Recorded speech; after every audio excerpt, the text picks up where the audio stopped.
Second week start हुआ है और आज परिवहन मंत्री निकले हैं जायजा लेने। ऑड इवन फेज 2 अब तक कैसा रहा? नहीं, अभी तक तो जो सामने आई है 10 दिन की जो तस्वीर पिछली बार से इस बार ऑड इवन को ज़्यादा लोगों ने फॉलो किया है। दिल्ली के अंदर चुनौतियां, सारे विद्यालय खुले हुए हैं, भीषण गर्मी है, षड्यंत्र भी हो रहे हैं, लेकिन उसके बावजूद दिल्ली वालों ने पिछली बार से ज़्यादा फॉलो किया है। और इसके लिए दिल्ली वालों को मैं बधाई देना चाहता हूँ कि उन्होंने सारी चीज़ों के बावजूद ऑड इवन को दिल से लगाया और इस पूरी मुहिम को सफल बनाया है। अभी सर, एमपीज़ के लिए आज से पार्लियामेंट सेशन शुरू हुआ है, 6 बसें लगाई गई, लेकिन केवल 2 ही एमपी ने बस बोर्ड की। नहीं, उन लोगों के लिए सरकार की तरफ से सुविधाएं उपलब्ध कराई गई हैं और हमें उम्मीद है कि किसी तरह की दिक्कत नहीं होगी, सांसदों को और सदन सुचारू रूप से संचालित हो, यही हमारी प्राथमिकता है।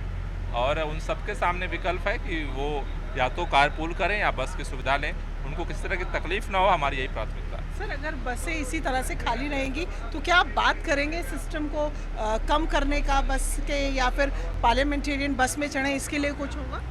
नहीं, अभी सारा कोऑर्डिनेशन हमने लोकसभा सेक्रेटरीट को दे दिया है। लोकसभा सेक्रेटरीट अपने सांसदों के अनुसार उसको कोऑर्डिनेट कर रहा है। शाम को एक बार हम रिव्यू करेंगे उनके साथ बात करके कि उनको कितनी बसों की ज़रूरत है और उसके हिसाब से फिर हम लोकसभा स्पीकर से भी बात करेंगे और अगर ज़रूरत पड़ेगी तो घटाएंगे भी, ज़रूरत पड़ेगी तो बढ़ाएंगे भी। सर, बाबुल सुप्रियो, परेश रावल, लगभग आधा दर्जन पार्लियामेंटेरियन ऐसे हैं जिन्होंने आज ऑड इवन को तोड़ा है।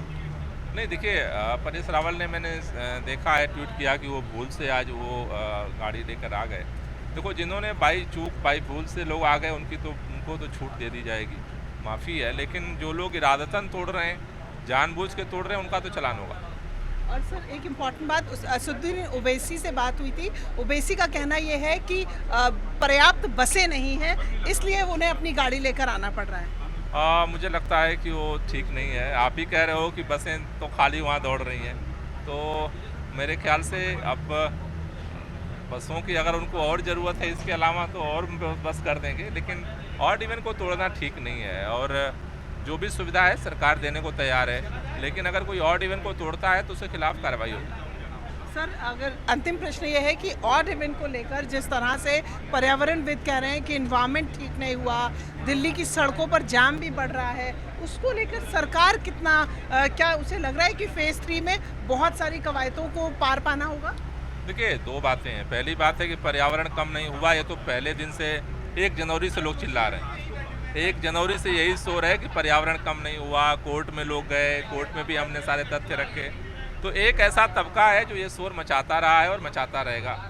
लेकिन मेरा इतना कहना है कि पोल्यूशन का उत्पादन करना, जो व्हीकल से पोल्यूशन हो रहा है, अगर वो कम हो रहा है तो उसका इफेक्ट पोल्यूशन पे पड़ रहा है।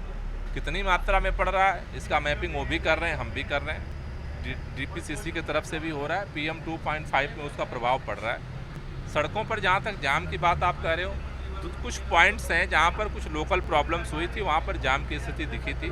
उनमें से कई जगह पे उसको सुचारू रूप से संचालित कर दिया गया है और हमें लगता है कि पूरे दिल्ली वाले जिस तरह से दिल से इसे फॉलो कर रहे हैं, पूरी दिल्ली देख रही है कि ऑड इवन सफल हो रहा है या नहीं हो रहा।